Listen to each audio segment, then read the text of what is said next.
and efficiently by Ray's professional team, and every job is guaranteed. A small job, grab a coffee and watch TV in our waiting room, or use one of our courtesy cars. Big or small, hand your car problems over to Wally Frame and Auto Body. Call now, 581-1611. People who look for reliability in VCR look for Hitachi. Look at the difference in Hitachi's warranty. A full 24 months on parts at no extra cost. Double the competition. And inside, the heart of Hitachi's Luminar Video is precision engineered of extra durable space-age materials. Better engineered, best warranty. That's the Hitachi Touch. Get the Hitachi Touch at Big Bird Sound, 3060 West Broadway, Kitsilano, 1711 Davie Street in the West End, and our new location, 738 Marine Drive, North Vancouver. BCTV.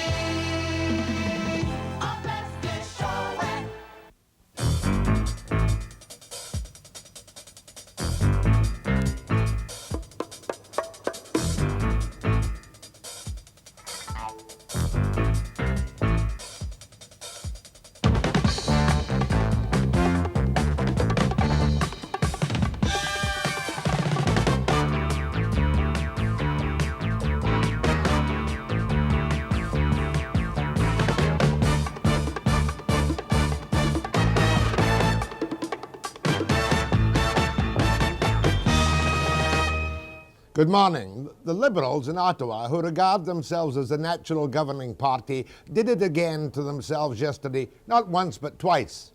Judy Arola, who wanted to be Prime Minister, has partially backed down on her ludicrous women's lib idea that the 2 million married couples in this country should lose their tax exemptions. She wants everybody to be a single parent with daycare and probably on welfare. And then Trudeau in Indonesia, surely remembering there are 1.5 million Canadians out of work, comes up with this remark when the press nag him about another holiday he's taking in Indonesia, Tokyo. The minister will not be available to me. So I thought I would go into hiding for, is it 30 hours? You've counted them, are there not some minutes and seconds that you've forgotten there? I'd point out to you that if I were in Canada now, I'd probably be just ending about a week skiing, which everybody else is doing if they're not down somewhere in the Caribbean, because there is such a thing as a Christmas vacation, and most people are taking it. I don't see why you should be mad at me because you have to be working here, which all of you are not, incidentally. I love that remark about which everybody else is doing in Canada, down in the Caribbean, or taking a week skiing. I think the motto of the party under Trudeau should now be, let them eat snow.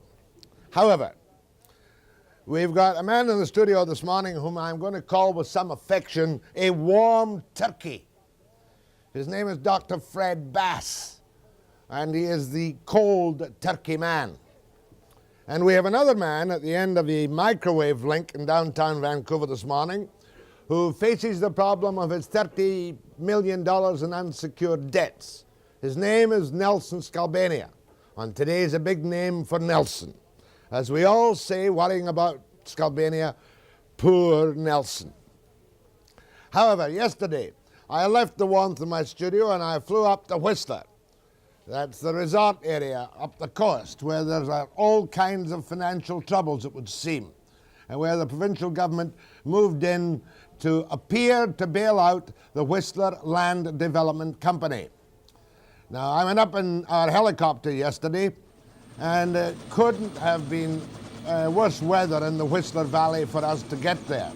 And what I was looking for was some answers to questions about how come this company got into $27 million in debt and the government has to move in one form or another to rescue them. And still on the provincial scene, however, I've got the man whom the trade unions tend to fear at the moment. His name is Bob McClelland. Now, he's not the guy who shouted at the Labour Board about the Tumber Ridge decision. That was another of his cabinet colleagues.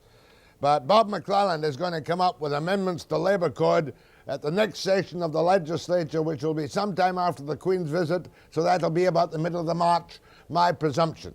And we'll tackle Bob McClelland after the break.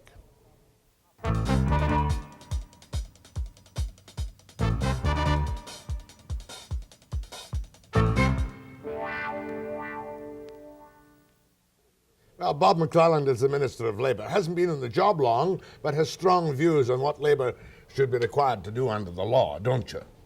Reasonably strong views, I think, Jack. Are you happy with the Tumble Ridge decision, which saves you a lot of problems in the question of non-union work on the town site? Yes, I think it was a good decision, and fairly logical, I believe. And when are you going to bring in specific right-to-work legislation when you amend the Labour Code? Well, first of all, Jack, the bogeyman of right-to-work legislation has been raised about every 35 minutes since we've been government in 1976, and there has never been right-to-work legislation brought in British Columbia, and I don't think there ever will be. Right-to-work, I don't think many people understand what right-to-work legislation is. I do. Yeah, but, you know, I don't think many other people do. I think there should be an opportunity for people to work, an opportunity for them to either join a union or not join a union, but there should also be the full opportunity for people to have the right to collective bargaining. And with right-to-work legislation, those opportunities are thrown out the window, and I don't believe in that. Well, correct me if I'm wrong, but right-to-work legislation would mean no more closed shops. Well, actually, Jack, it means a lot more than that. It means no more union shops. And the right-to-work legislation, which has been put into place in a number of the states in the United States, outlaws union shops, and I don't believe in that. I think that if a body of people in a particular industry or business vote to have a union shop, then they should have that right. 100% union. Oh, sure. But are you against closed shop, where you must be a member of the union before you can join a company to work in it?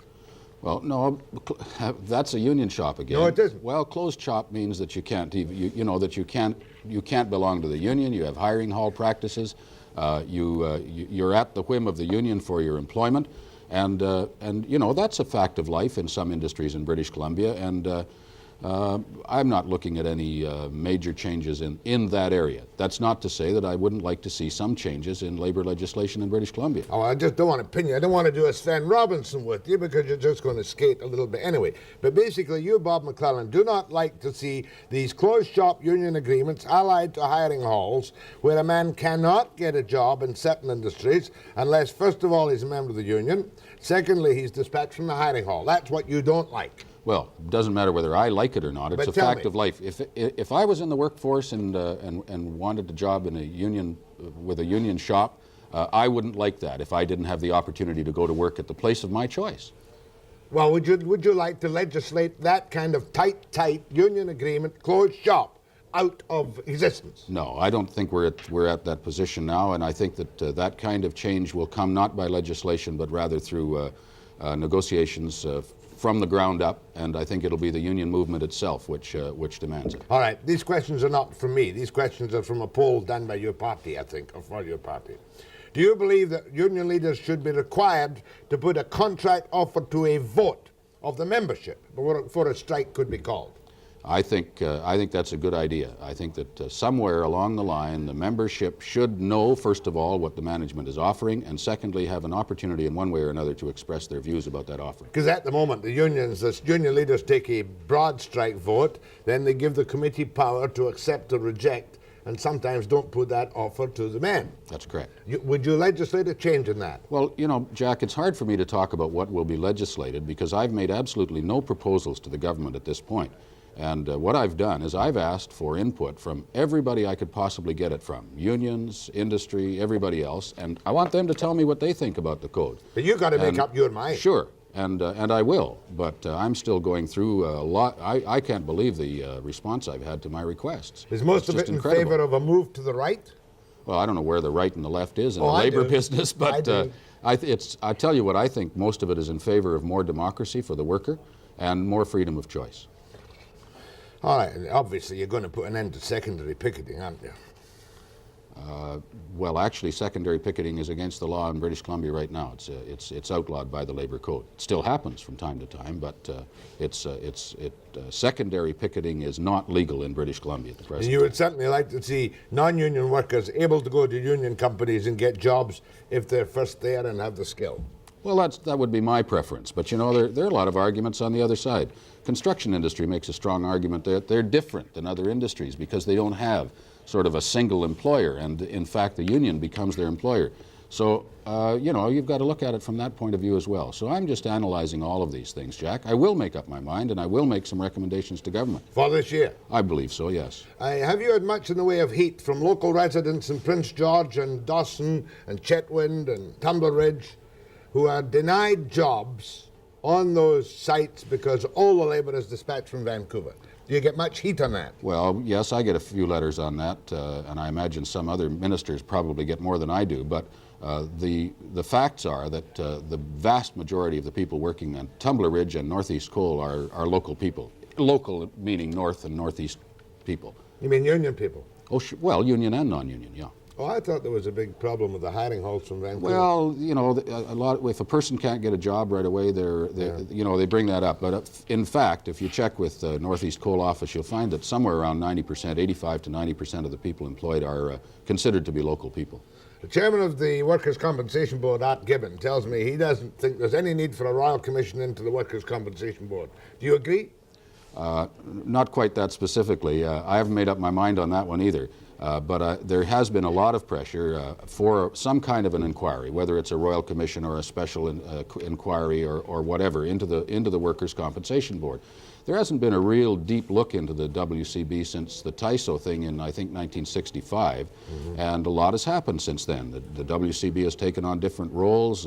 Costs of operating the WCB have shot up quite significantly, and maybe there's a need for something. But the commissioners asked the previous minister to give them a chance. They've only been in place about a year, and to give them a chance to see if they couldn't bring about some better management on their own. And I think they've made some significant moves in that direction, particularly in the area of budgeting, which I was quite surprised to learn the WCB had never done before. And so, you know, I don't know whether a formal inquiry is necessary or not. But I certainly haven't made up my mind. Employers, of course, are complaining bitterly that assessments are too heavy and that the board is too generous with settlements. Is that not correct? Sure. That's a general feeling out in the employer community, I think. But at the same time, a lot of the unions are saying that they're not generous enough and that the assessments aren't high enough. So, are you going to appoint Ian Stewart as a new vice chairman to the board? No. This is the tum-tum. This is what people are trying to feed around, and he's painted as a guy who's going to do the hatch of work for you. Not true. Not true. Not even ever a consideration. All right. Ian Stewart is a Victoria lawyer who has been associated with me in a number of different roles ever since I was made a minister in '76, and I trust him. He's a good man. He's honest and he's effective, and he is now working for me full time. But he will not be involved in the Workers' Compensation Board. Oh, that's fair enough, isn't it? Would you consider making one great rehabilitation centre for everybody in BC, including ICBC cases, workers' compensation, and medical service plan cases? Well, that's one of the things I have to look at. It's certainly a suggestion that's been made to me by a number of people, and it's one of the things that will go into the whole review. And you know, one of the things I want to look at is what kind of duplication are we doing with. We've got the GF Strong Rehab Center, we've got the WCB Rehab Center. I wonder sometimes whether or not there's a way in which some of that could be put together. The biggest complaint of unions and union leaders is the 3,000, I think it was 3,000 or more, backlog in front of the boards of review, which is not, I learned from Art Gibbons, a part of the WCB, right? That's correct, yes. What are you going to do about that board of review, which seems to hold up interminably workers' applications? Well, one of the things we're going to do, Jack, is put in a system more like they have in the Supreme Court, where a registrar can direct cases. And I don't think that every case has to go to a formal review, which has been the practice of the boards of review in the past. I think there are some where you could have a single commissioner just sit down and read the report and make a decision. And that hasn't happened. It's going to happen, and we hope that we'll be able to clean up that backlog. Okay, let's see if we've got any viewers awake this morning who are either in favour or against your attitude on Labour, because you've only been Labour Minister 5 minutes. 5.5. 5.5. You switch portfolios, you've got to become an instant expert. Yeah. On a field about which you really knew nothing. Well, you know, one of the things you get involved in as a cabinet minister is other ministries. So, you know, maybe I had some thoughts of my own. Good general knowledge. Calls to Bob McClelland. Now.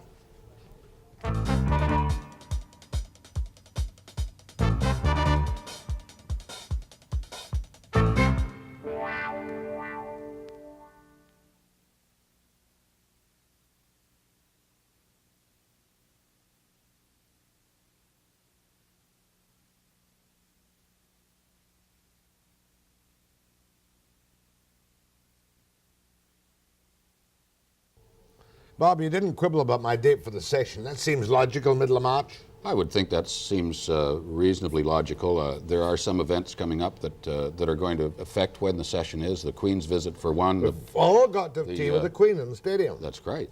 And also the First Minister's Conference on the Constitution is right after the Queen's visit, I think. The middle of May for the election, provincial election. Is that your prediction? I'm asking a question. I don't know. September. I don't know. Got to be this year. I don't know. Yes, you do. No, I don't. No, Answer I the really, question with this. I don't know whether there's going to be an election this year or not. 1984 is 5 years. I'm ready. There must be an election this year. You know that. I'm ready. Yes or no? No, I have no idea. I just can't bully you. What a shame. Go ahead to Bob McClelland. Mr. McClelland, why has this government been in power as long as it has and not implemented some of the things that the people want? Right to work, for instance. Why do you wait so long? Well, first of all, I don't believe in right to work. That's been a heavy subject of debate over 6-7 years. I don't think there has never been a suggestion that this government would put in right to work legislation. I have said, however, that I believe that the Labor Code has now been in place for almost 10 years, and I think that it's time for a review of that code, and I have that review underway, and I intend to recommend some changes to the government. Yeah, he's going to inch a little bit towards more freedom and democracy for workers. Is that right? I think there's hardly anything wrong with that as a concept. It's like motherhood. There's just no way you can vote against it. Go ahead, please. Hello. Oh, yes, Judy Arola votes against motherhood. I forgot about that. She wants to steal the spousal allowance. Boy, she's stupid. Go ahead, please. Hello? That's Yes. you. Hello? Yes, yes. Well, I'd like to ask Mr. McClelland why he seems to be afraid to really take a strong stand against the unions. Well, because I'm not against unions. I believe in the right to collective bargaining. I believe in freedom of choice to belong to a union if that's what the workers wish. But there is a Have you strong. talked to any workers?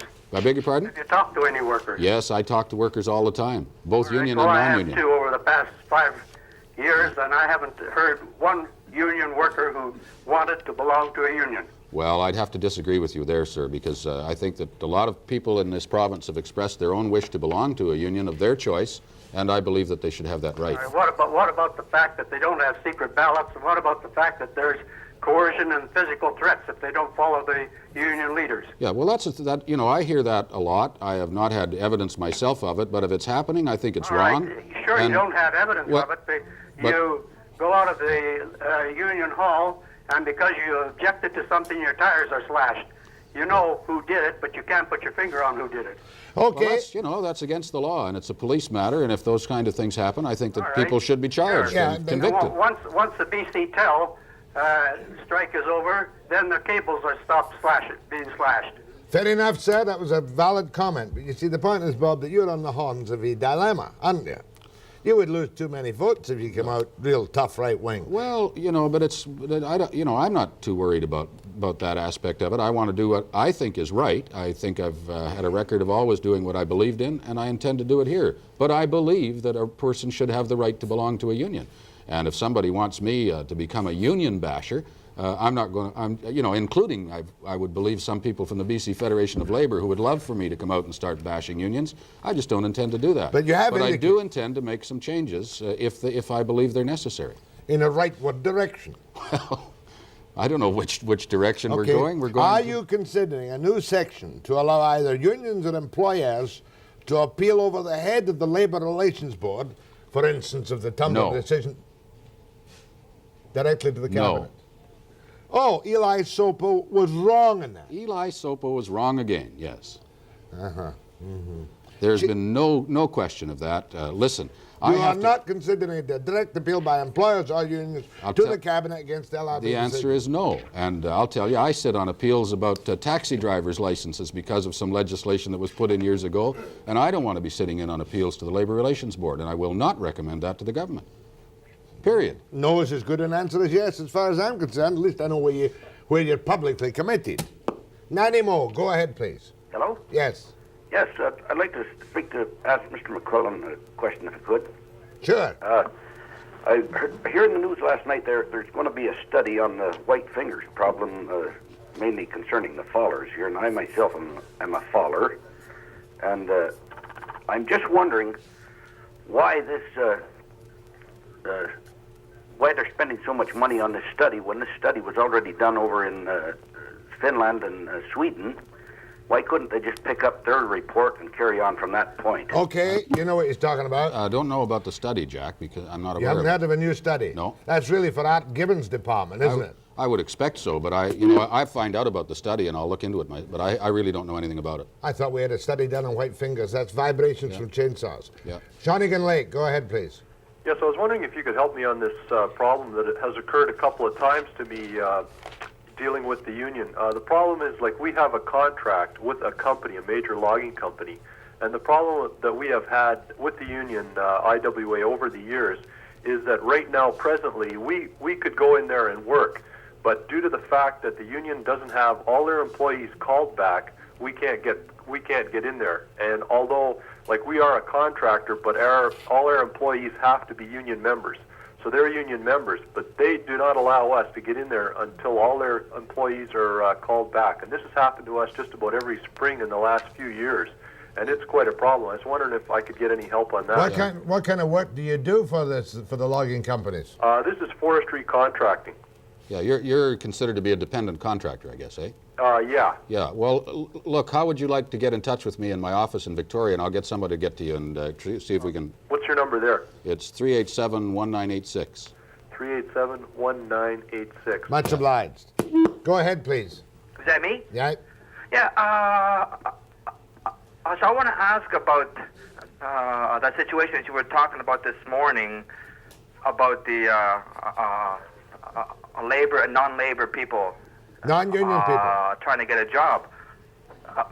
Last week I phoned through the Yellow Pages.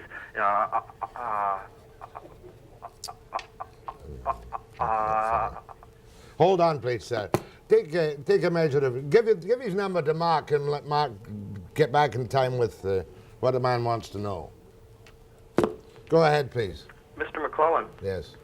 Do you think the unions are a little hard on the employer? Example, I'm a heavy-duty mechanic, and a lot of the trucks that the guys take out, when they come back, you can tell that they haven't really been looking after those trucks, and I have the feeling that it's because of the union, and that the employer can't go up to the truck driver and say, look, you've not been properly maintaining this truck. I no longer want you in service. Well, that's a management problem, isn't it? Sure, I would think so. I don't think there's any reason, and certainly not any reason under any laws we have in British Columbia, why a manager can't talk to an employer about the performance that of his work. And I think there may be some fear out there about it, but boy, if I was the manager, I'd be talking to my employee about it. And I think that's management has to take that stand. One more segment with Bob McClelland after the break.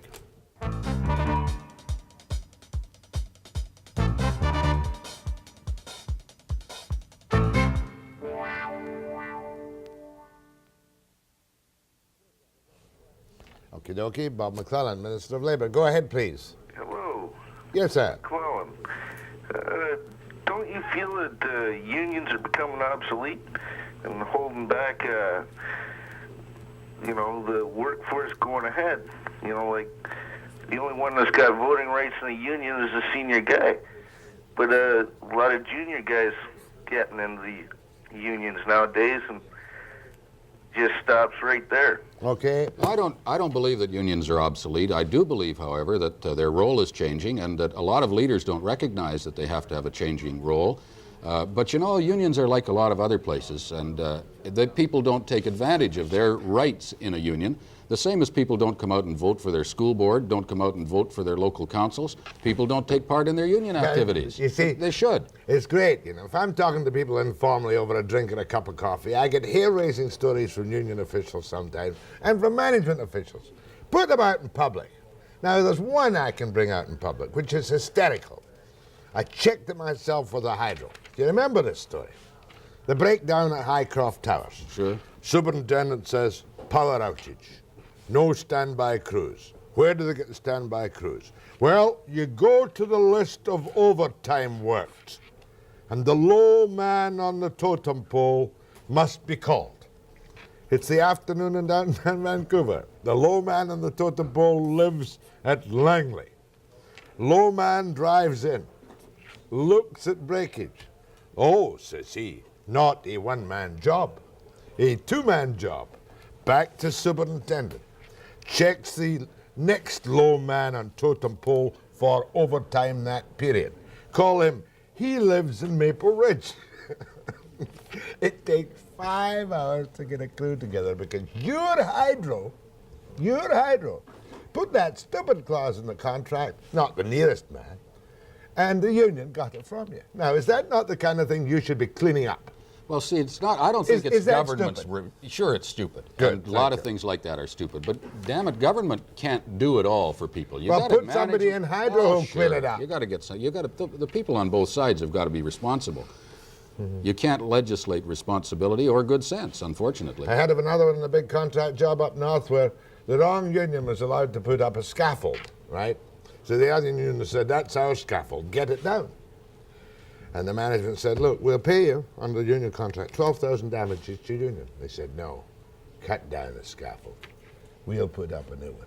Costs 4 times as much. Yeah, well, that's crazy. Jurisdiction. And it shouldn't happen, yeah. And as a matter of fact, an awful lot of our labor problems in British Columbia are not caused by management labor disputes, but rather by labor disputes. And I'd like it's crazy. to get, I'd love to get some of the stories about that. The way the hydro puts in towers, just unbelievable. Inspector comes along in his helicopter, the surveyor down there, doesn't go out of the helicopter. Okay. You know, you have to wait 2 hours for the inspector to come, lean out the window of the helicopter and say, yeah, that's okay, go ahead. That's the truth. Okay.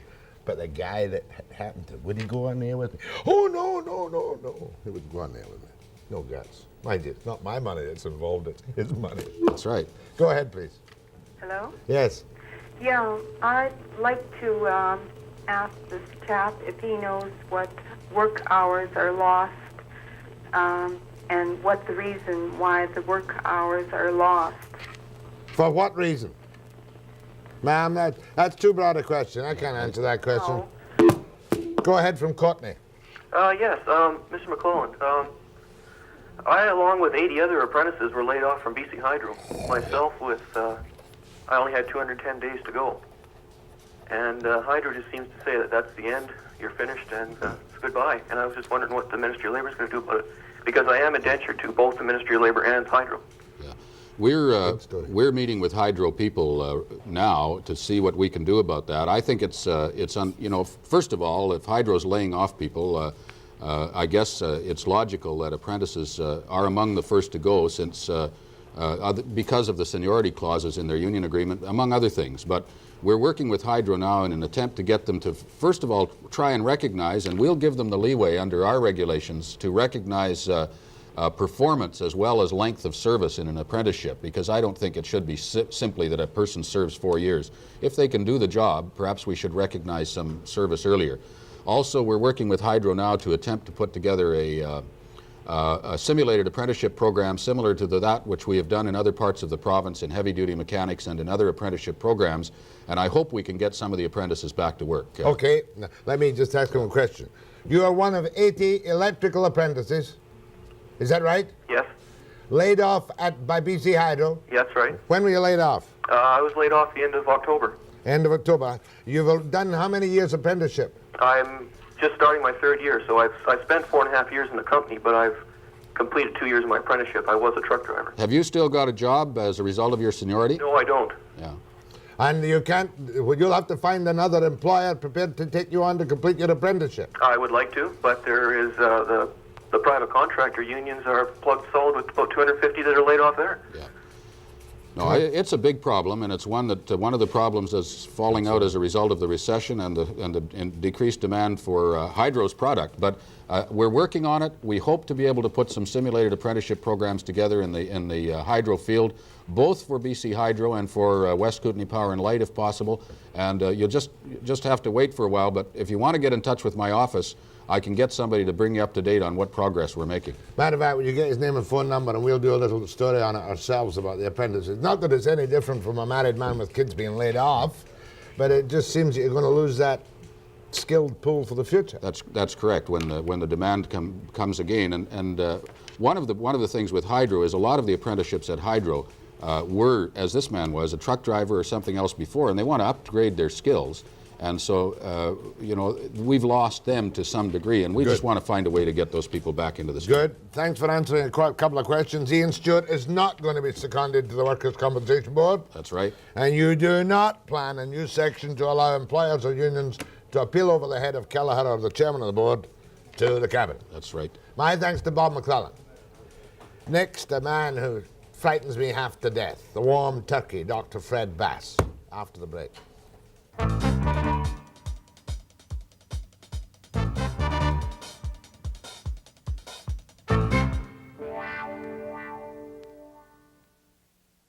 Otherwise. Yeah. What was I saying? We're back on the air. Dr. Fred Bass. This is Cold Turkey Day, the 12th of October. And Dr. Bass came here with a gimmick this morning. In other words, against all his principles... You're going to light that cigarette? Moment, just a second. Hey, it's not working. Wait a second. Get what? I bought this especially so I could do that. Now, I'm going to give this to you. If you can insist on smoking those dumb things, you have to light them with that. Okay, now what do you... Well, come with the gimmick. The gimmick? Yeah. Okay, I have a safe way for you to smoke. That's it. Okay, you turn your head to the side. Okay, put the cigarette in your mouth. Okay. I don't often do things like this. This is not a dignified thing to do, but I figured if you're going to persist in smoking, I have to get some safe way for you to smoke, okay? Okay, that will, now that's a safe cigarette. Thank you. As a Okay, matter of fact, I'm going to give this to you too. As a matter of fact, since you were here last time, I have considerably reduced my cigarette consumption. Congratulations. I do not smoke at all when I get home. I do not smoke except when I'm under intense pressure during the program. Nobody sees any cigarette smoke coming up here this morning. And my consumption has gone down from X number of packets to X number of packet. Much better. Good. I mean, you don't have to sell me a not smoking. I know. Smokers know that. I tell kids, if I see youngsters smoking, they're stupid. At least when I started, it was a macho symbol. Nobody knew, except my mother would call them coffin nails. Yeah. So people knew, but no propaganda. Okay, the message, please. The message is, okay, today's Cold Turkey Day. Make a very sincere and determined effort to stop smoking if you smoke and if you're interested in stopping smoking. The people who went cold turkey last year told us that the most important thing to help them was to make a commitment to themselves. That was the single most important thing, to hang in there. And I would invite every person who smokes, who's tempted to stop smoking, to give it a try. Now, are there any easy ways apart from cutting your throat to stopping smoking? Not necessarily cut your throat, although that's where the smoke goes down. No, it is... I'm talking about clinics. You see all these clinics? No. We guarantee this, we guarantee that. It'll only cost you $10,000. Okay. 92% of people who stop smoking do it on their own, okay? There are programs that are very sound programs. The BC Lung Association has the Kick It program. I'll give them a plug. Please do. 731-4961. People can register for the Kick It program. But I would urge everybody out there to try it on your own. There's one thing that we have learned in the past year that I didn't know last year, and I want to tell people. It takes, on the average, it takes people to stop smoking for the long run 5 serious attempts. So it really is not easy to stop smoking. So it takes determined effort. And the most important thing in stopping smoking is not whether the person is smoking or not, but whether the person hangs on to their determination. No, it's very, very important. Hang on to your determination. What about Nicorettes? What about Nicorettes? Okay. Now, what is Nicorette? And do you recommend them? I just happen to have some right here. And I phoned my doctor, and he said, yes, you can get some Nicorettes from Fred Bass. That's Dr. Leeson. Now, as a matter of fact, do you... Okay. Knowing that you are probably wired, that your brain is wired to nicotine. I don't know. Maybe it's just the... What do you call it? No, it's not a bad habit. Your brain is wired. You are an addict. Oh, shit. If You're an addict. Be honest about it. I know I am. Okay. Now look, I want to say one dramatic thing here, which is true. Most responsible physicians who are well informed about cigarettes, if they were going to have to choose between legalizing heroin and have it injected cleanly and legalizing tobacco, cigarettes, particularly cigarettes, would choose heroin, okay? So what this stuff here helps you to do, this is a Nicorette, a nicotine chewing gum, helps you to cope with that addiction and to get out of the habit part of it, okay? You're talking about the actual physical addiction. Your brain starts screaming at you. See? That'll take you an hour, and in that time, you won't be smoking. How the devil do you open these? I don't know. I'm not. Okay. Anyway, I'm not. But these are only on physicians. Only on a physician's prescription, and I would not give them to you if. Oh, I got it here. Okay, I'm going to have one myself. Now, these have to be used properly. You don't use them like chewing gum. You have to chew them very slowly, and they will not give you the satisfaction that a cigarette gives you. Do they replace the nicotine in your system? Yes, they do. They give you a straight injection of nicotine? Not an injection. You do when you smoke. It gives you a slow absorption of nicotine. And there's some very good research which shows that, in fact, it makes a difference. Oh, I know. I'm going to try one. I've never... What about Robson Square? What's on there? Okay. Today at noon, come to Robson Square, whether you're a smoker or a non-smoker, because we're going to have a lot of fun about smoking. You know, this is very serious business. It's a life and death business. But you have to have some humor in this. And you have to do something different. And that's what we're going to do. We're going to do a lot of things very different. So at noontime today, come to Robson Square. If you can't come there, do something that's even more important. And that is register in this contest that we in the greater Vancouver area have, for beating Toronto in stopping smoking. Let me give you the score as of yesterday morning. Love that. Okay, the score is Vancouver 167, Toronto 152. 1,000? No, people who have signed on who have had the courage to fill out one of those registration forms. Do you have a registration form somewhere? No. You didn't bring one? Of course I did. I have everything in my bag here. Can we get one signed here? Okay. Here is a registration form. The Great Cold Turkey Challenge. It's a turkey coming to a screeching halt. Okay? Mm-hmm. What are you doing? You're chewing too hard. Now, I'm chewing too hard too. This is not the place to start, Nick. So everybody has to sign one of these things and put a stamp on it, 35 cents or something. Well, or hand it to the health department, or bring it to the mayor and hand it to the mayor. The mayor does not want to lose this. So look, if you are not a smoker, enroll people, okay? You don't need one of these red forms. If you're a smoker, write Cold Turkey Challenge, Mayor's Office, City Hall, and say, as of January 1983, I will not bother smoking, okay? Okay, Steve and Wyatt. hang in there. Steve Wyatt will fill in this card.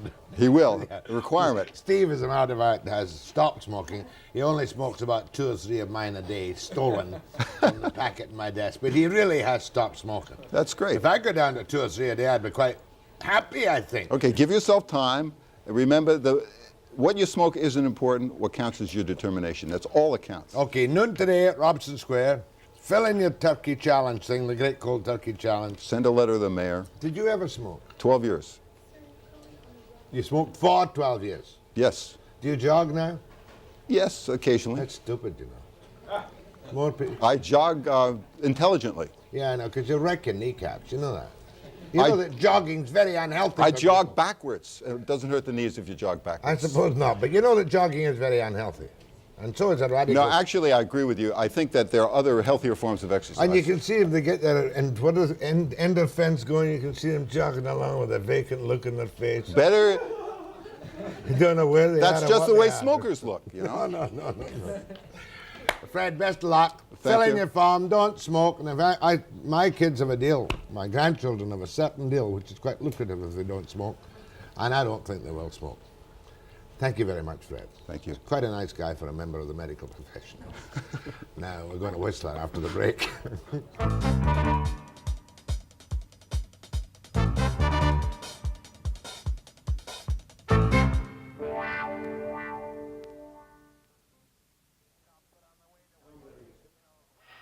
In a helicopter on the way to Whistler.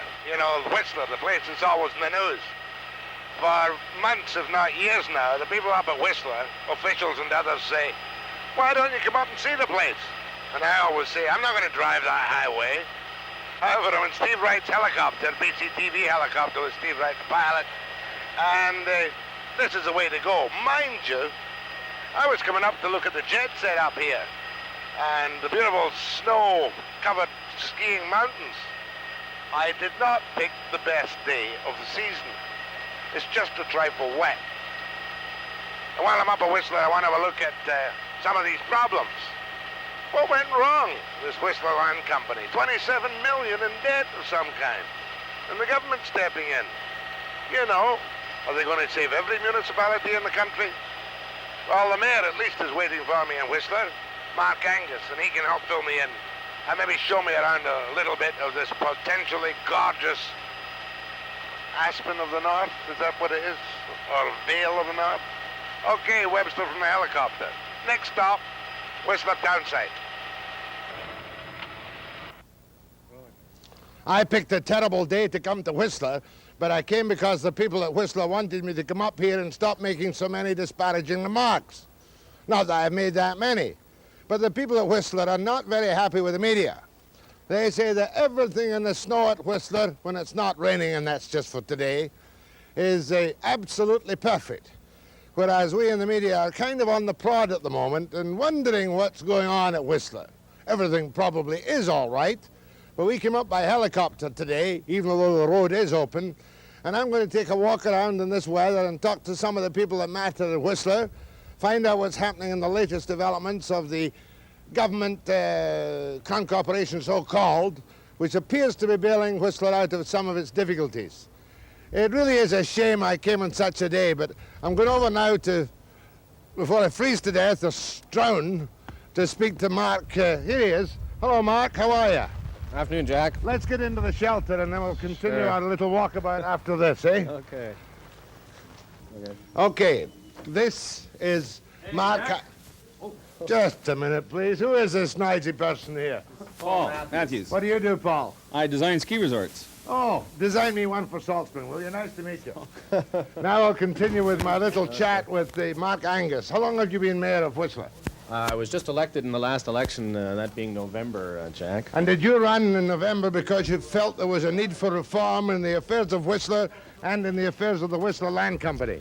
I don't believe that was my main reason for running. I did say that I'd like to restructure the land company and involve the private enterprise and get the municipal officials off the board of the directors of the land company. Well, now look, Mayor Angus, I'm quite prepared to give you all the positive time you need in this program. But I think for the benefit of querulous people in the media, if nowhere else, that you've got to level with us on this Whistler land development business. Sure. Why did Whistler have a land development company in the first place? I believe it was it was before I became involved in the politics, and it was seen it was a good vehicle to go forward and have the municipality have full control of the area. So the municipality set up a land development company, the directors of whom were the elected officials. That's correct. I see. And all of a sudden, is it $27 million in debt? Now, I know that the 6.5 secured to a couple of banks, right? And there's about a $10 million paper debt. Well, no, it's 6.5 to the banks. It's approximately a $1 million deficit to unsecured creditors. There being 60 or 70 of those. The rest of the debt is it's on the books. It's a liability in a sense. We have a $10 million TISDA grant, which is a forgivable loan. We have infrastructure liabilities, creating roads. I can explain it all to you. And no, you don't have figures, to. But tell me, the land development company was used as a vehicle to finance the development of the new village of Whistler. That's correct. Now, the real live debts are how much? You say $1 million? Yes, less than $1 million. Yes. I believe the figure is 591,000. Your worship. Oh, a little bit more. Oh, how much is it then? About $700,000. $700,000. Is that what came out in the accounting? Yes. Now, are any of these are all unsecured debts? That's correct. To whom is the money owed?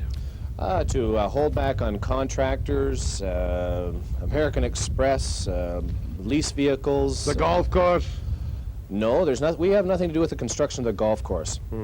The golf course was a private developer who was said he would build the golf course to a certain standard for a trade-off on some land development of his own housing, and he would then turn that over to the municipality or the land company with $1 million to fund the deficit and to. I should never ask questions for which I don't know the answer in an area like this, but let me put it to you this way. Of that $700,000 in unsecured debts, are there any, and I'm asking this merely as a credulous newsman, which would indicate to you there were any conflicts of interest among the people on the land development company or the unsecured creditors? No, That's there's not. That's a fact. That's a fact, Jack. The auditors have gone through that. The government's gone through that. Our own bookkeepers, the board of directors have gone through that. You're happy about that? There's no problem with that, Jack. In fact, one person who says we owe him money, he says we owe him less than what we thought we owed him. Now, and you're telling me straight up, it's unfortunate you had to ask the government for help, but ask them you did. Yes, we did, and it's unfortunate. Now, why did you have to ask the government for help? I mean, you've got, maybe prices are down at the moment, but one of these days this place is going to be worth umpteen billions of dollars. Why? Well, they just have the capacity to carry the debt a little longer than the land company at this time. We had some offers. We went out to the government and said, okay, how about lending us some expertise in developing and using the marketability of what we've got? Yeah. And they said, no, we were not going to do anything at this time. Go out to the free market and go see what response you get. So we went out there and we said, Whistler Land Company for sale. We got offers up to $7 million. When you brought that back and added up what we owe and what has to be done, it just didn't work. The numbers didn't work. At that you were lucky time, the government came in, though, weren't you? Well, at that time, the government came in and they started to study and see all the affairs and see our assets and the projections for our earnings. And they saw it was a good business deal and that they're going to make money on this. Is the government an unsecured creditor at all on the TISDA deal or any of that stuff? I wouldn't call them an unsecured creditor. What's TISDA? TISDA, it's the Tourist Industry Development, it's to build. Development Fund. That's right, government's like initials. Okay, let me think what else about that before we get down to more positive stuff. Oh, I see this is not a Crown Corporation that Johnson's heading up. No. It's a private company under the Companies Act. Did you know that when this deal was made? Well, I understood they were incorporated. I didn't realize that it was not a Crown Corporation. The media is telling us it was a Crown Corporation. Now you tell me it's not. One celebrated journalist, Marjorie Nichols, good reporter, is complaining that she can't get a list of the unsecured creditors. Will you get me that list, just so I can see it? I will try, Jack. What do you mean you'll try? It's a private company, and it's a private company affairs. Just a minute. Whistler Land Development was not a private company. Whistler Village Land Company was a private company. And its sole shareholder was the municipality. Right, you wouldn't deal with it as a private company. I mean, any taxpayer... It's incorporated under the Companies Act, and it's a private company. You're telling me a taxpayer at Whistler couldn't see the books of that company? They could see an audited statement of that company. Oh, no, that's not good enough, Your Worship, with respect. I mean, if you're going to make us positive... There's not any taxpayer, a Whistler, per se, taxpayer's money other than everybody's a taxpayer. Anyway. I go pay taxes on filling my tank with gas, Good, I and that's understand where that. it's going. But you'll do me the favor of asking I certainly will. The new company today, Yes. if you can find any of the people here, if I can have a list of the unsecured creditors so I can just look at them. Certainly.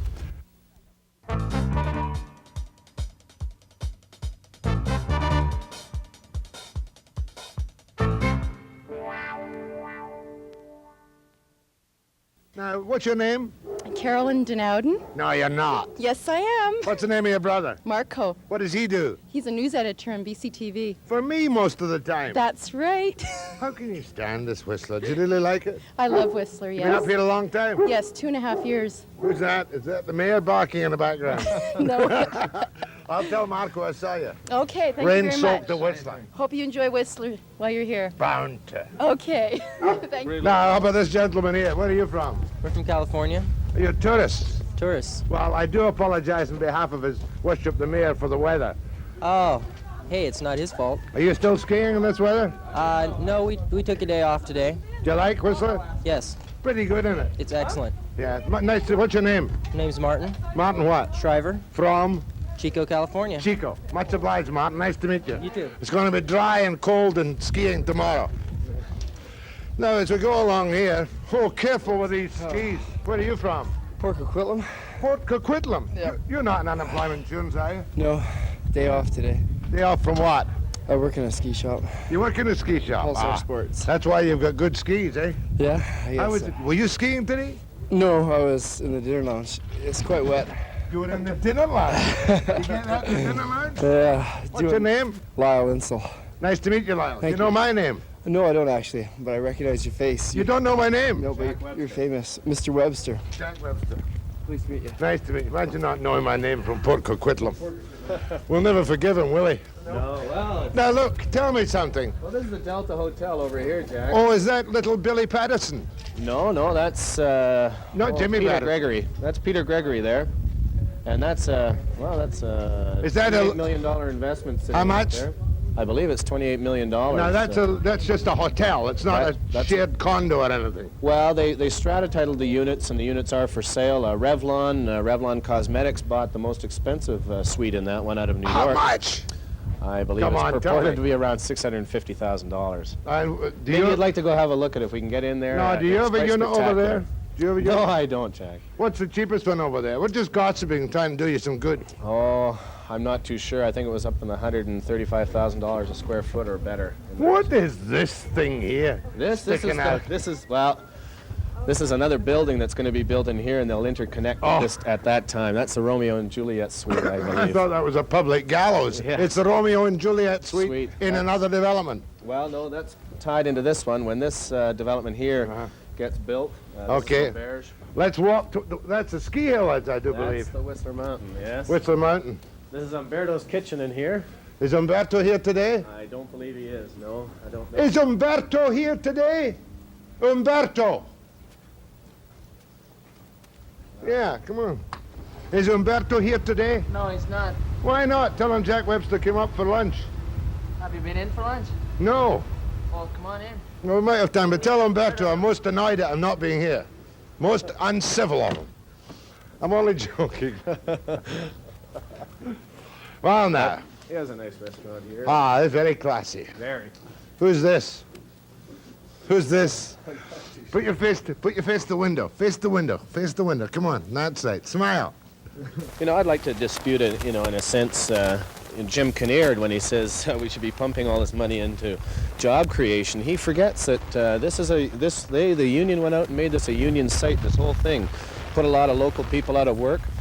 And these guys took about $165 million worth of wages down into Vancouver, into the local area for the union workers. You're talking about the construction of the town site. Certainly I am. And with the land company coming back on stream, we can see a lot of jobs being created.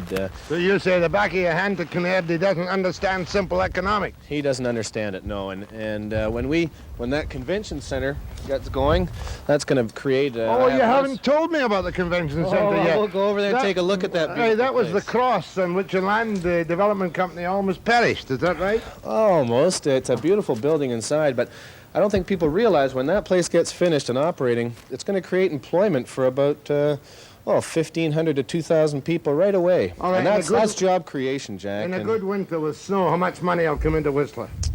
Like this winter, you've had good snow right up till now. Right now, let's say, $25, $30 million. Not bad. Not bad. The mountains alone will bring in 12.5. When the real estate prices plummeted, did many go broke?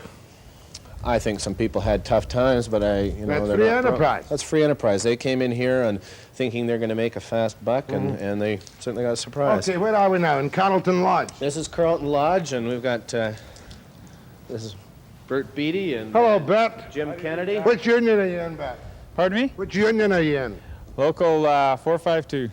Of the Carpenters. Carpenters Union. Yeah. How about you? 602. Of the Carpenters. Laborers. Laborers Union. Yeah. You haven't got big enough muscles to be a laborer. Gotta hide them. Gotta hide them. You gotta hide them. No, you've been working all winter here. We're off and on. It's pretty slow in the construction around here, but it's picking up. Hopefully this summer we'll be back at her again. Full scale. Nice to I meet you. hope so. Okay. Nice to meet you. Okay, Jack. Okay, where are we going? We're going to the Longhorn Pub. This is One of the bars at the bottom of the mountain. Okay, let's go. Okay. Oi, and this is the pub, is it? Yeah, you see, they like it. Yeah. Okay, let's go and speak to some of the clients in the pub. What's your name? I'm Mike Schmidt. Are you up here skiing or just in the pub? Well, probably do a little skiing. We're playing the band here right now. Oh, what's the name of the band? Pacino. Pacino. Pacino. It's a good band. Oh, definitely, definitely. Tell me, are you permanent residents up here, or do you work in Vancouver? Work in Vancouver and live up here for the days off. 3 days a week, get up here. Monday, Tuesday, Wednesday. What do you do in Vancouver? I work out at the airport. Tell me this, what does it cost you to ski up here? I mean, how much the accommodation cost you? It must be an arm and a leg. It's quite expensive. $750 a month. For what? 2-bedroom for condominium. And how many of you share that? Well, there's 7 of them. But Murray's one of the owners in it, actually. I rent with 6 other people. In other words, it's only $100 a month to rent it. Oh, that, yeah. Pity about the weather today, isn't it? Yeah, but it probably will pick up. Whistler is not known to have rain in the middle of January, but look at it. Okay. Let's have a word with these guys over here. Come on, Your Worship. Who are you? Tell me who you are. John Bevilacqua, Vancouver. John what? Bevilacqua. Change it to Smith. Okay, it's a good Irish name. It's a good Irish name. You up here on holidays or are you on UIC? I'm on holidays. What do you do for a living? Longshoreman. Oh, double time shifts in the afternoon. Oh, no, eh? not me. $50 an hour. I'm a day shift man. You get it? Now, who are these people? Tell me their names as we get on them. Go on. Peter Hackett. Mo Morrison. Bill Rice. Roy Spears. Susan Dixon? So we'll just see the back of your head, Susan. Are you a longshoreman too? No, I work for Safeway. The rest of them are longshoremen. No, they're all firemen. Brewery workers. Oh, 4 days on and 4 days off. Yeah, and they moonlight. These are different firemen. They only moonlight when skiing. Then the mayor and I, that's Mark Angus, walked through the pouring rain and snow almost to have a look at this so far kind of troublesome convention center. Why do they call you Blue? Oh, it's just an old nickname that's hung around that my mother doesn't really like. Okay, now this is the recreation center, isn't it? This is the Resort and Convention Center. And this is where you ran into trouble. Oh, a little over budget. How much was it to cost originally? They tried to say it was going to cost $6.5 million to build.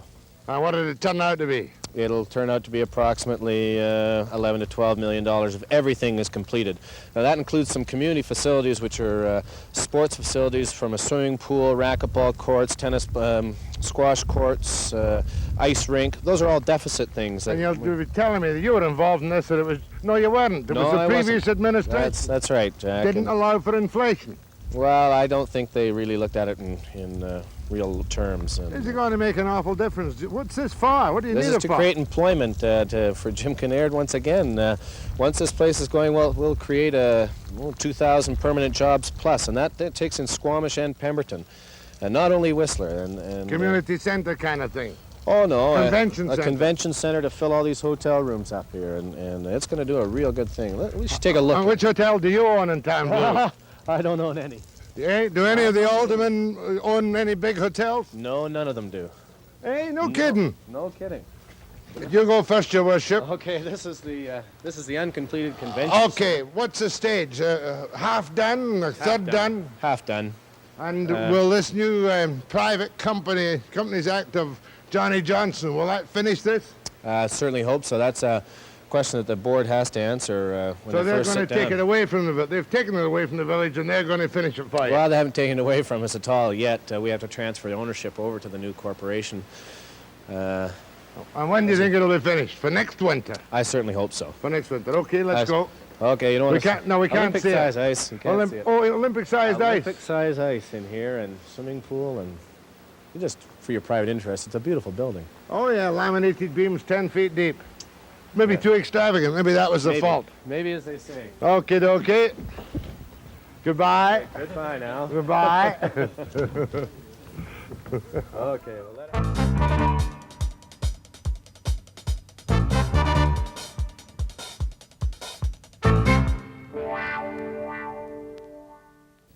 now I want you to meet Ken Browse, B-R-O-W-S-E. You were, still are, I suppose, the president of the Whistler Land Development Company. That's right. And were you appointed to that by Alan Williams? No, I was appointed to the board by Alan Williams. I see. Now, you're in the process, you're having a meeting today, I think, to discuss the changeover to the new operation. We're here talking to the Whistler Resort Association today. Oh, talking to them today. Now, this isn't actually a Crown Corporation, this new thing announced by Johnny Johnson, is it? It's a company under the Companies Act. I think that's correct. Now, do you think the government bought itself a barrel load of trouble to save a lot of losses? I don't mean bought it, but took it over to avoid a lot of losses. I don't think that the government's bought a barrel load of trouble at all. This is not a fait accompli until we've got all the players in place. Yeah, but the fact is that somebody had to rescue the Land Development Company. That seems patently obvious, doesn't it?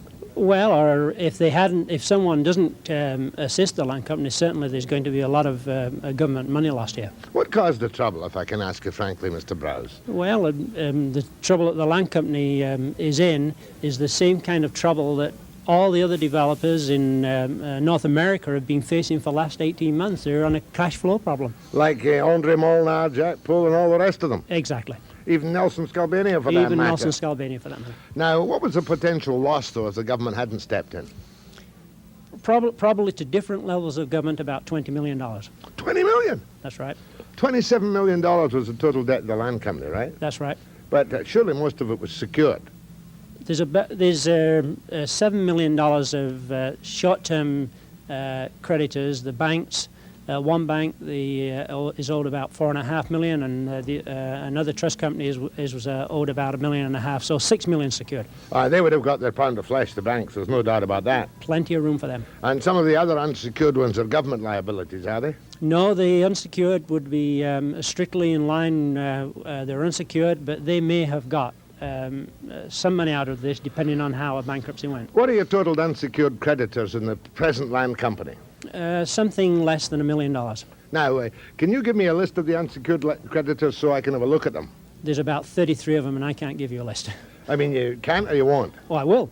Oh, you will? I will, but I don't have it. Oh, you don't have it, but it's not a secret or anything. Oh, no. You know, because people like myself and BCTV News are often accused of being querulous and critical. You can have a list from me anytime you want, but I've got to give it you on a piece of paper, and I don't have it with me. I can get it from you in Vancouver? Yes, sir. Tomorrow? Today. Today? I'll see you tonight. See, that's excellent. Now, any other questions? Have there been any operations of the land company which have caused you to be unhappy? Any potential conflicts of interest?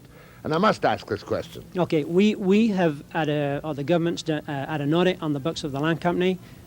I've looked at it very, very closely. There has been absolutely no conflicts. We or the land company can be accused of bad management, of poor management, but certainly not of conflicts. Oh, you can be accused? I'm saying that we could be accused. We could be accused of poor management, bad management, but no conflicts of interest. That's correct. And it'll all come out in the wash. It'll come better than that.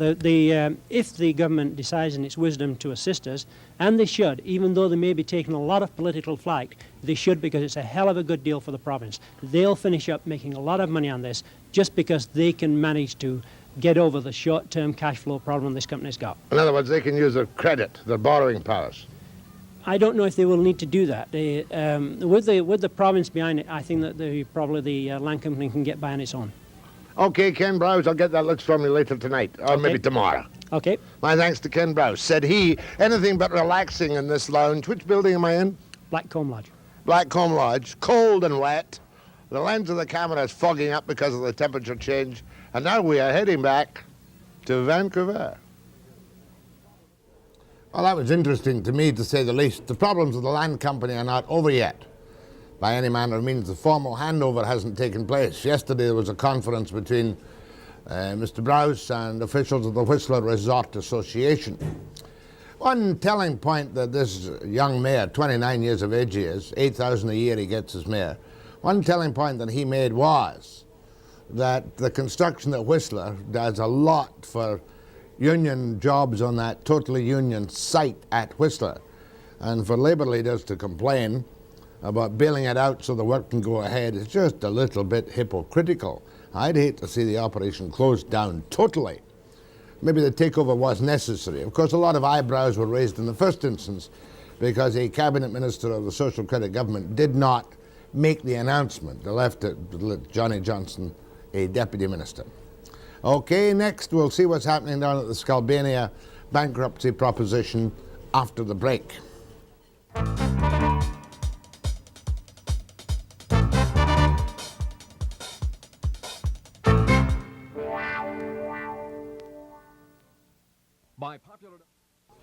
Brian Coxford of the NewsHour is live down at the Hotel Vancouver because we want to follow, and the NewsHour will follow, of course, the position that Nelson Scalbania now finds himself in. You'll remember that after great public furore, he announced all of his problems and put up a proposition to prevent him from going into instant bankruptcy with $30 million in debts. Brian. Jack. What's the score this morning? There's about 125 creditors all told in a meeting right now. Some of them have already voted and lined up their position as to how they're going to go and decide the future of Nelson Scalbania. There's some major creditors, as you no doubt know, including Revenue Canada, which is one of the key voters in this transaction.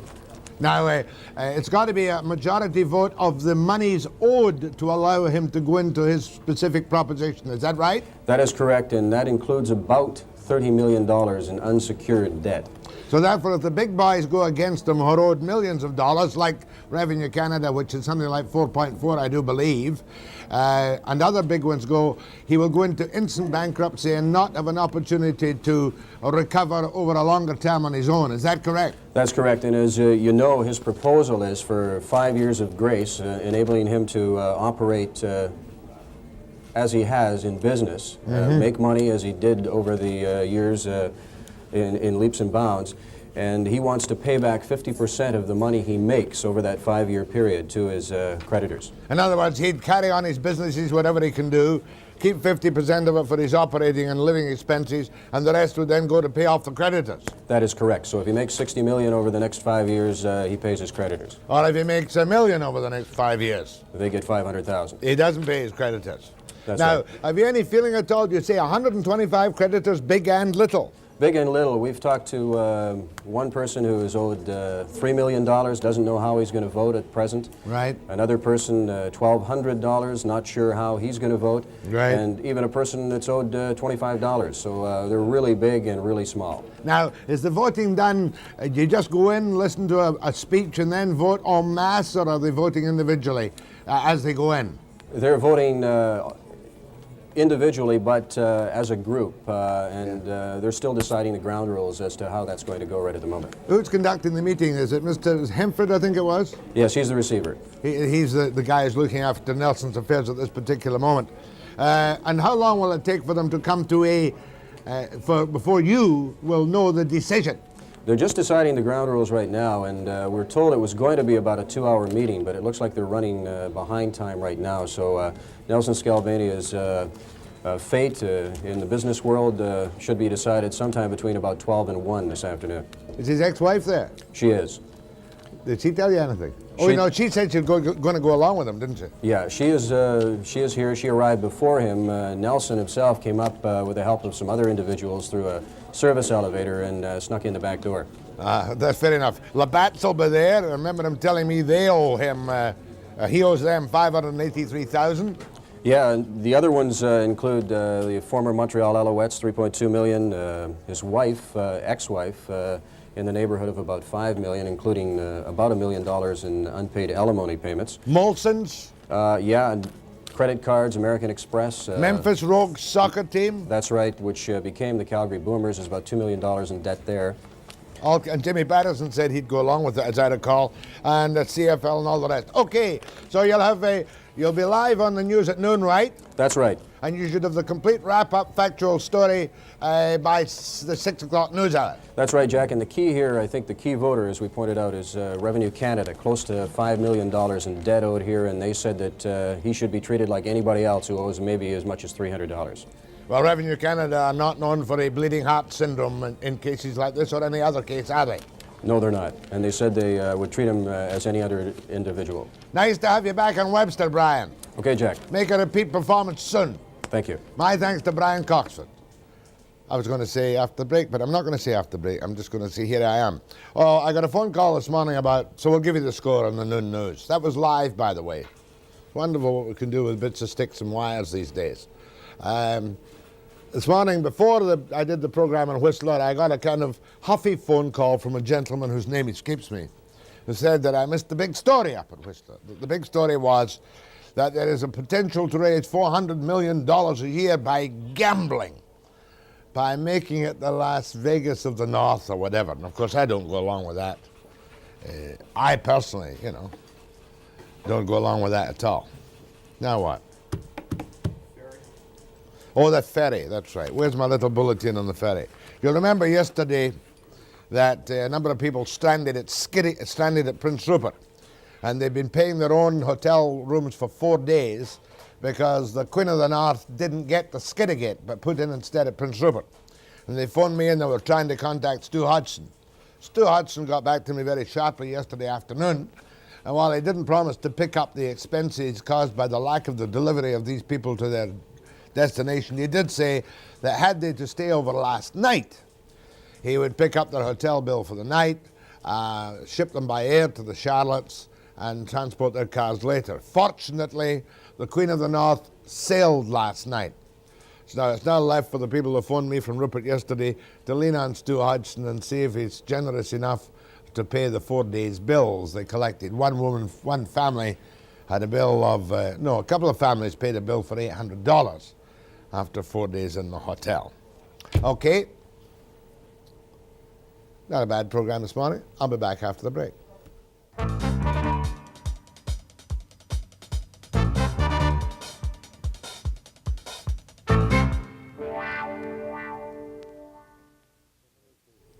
Guys, I've had social credit cabinet ministers traipsing through here like nobody's business, so I'm going to have an NDP on tomorrow morning, none other than the very genteel Alec MacDonald, the former Attorney General, just to update us on what, if anything, is happening to that rather quiet party, the Provincial New Democratic Party.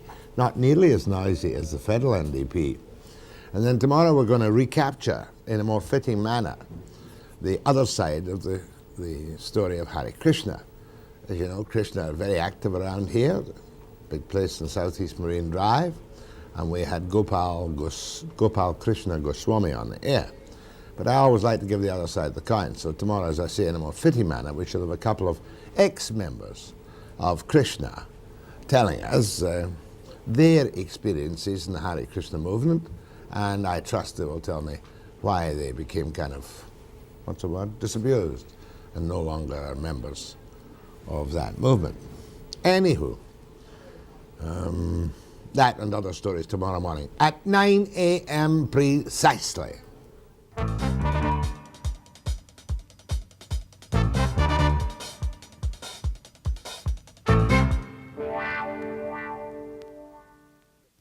Webster walkabout at Whistler on check at midnight.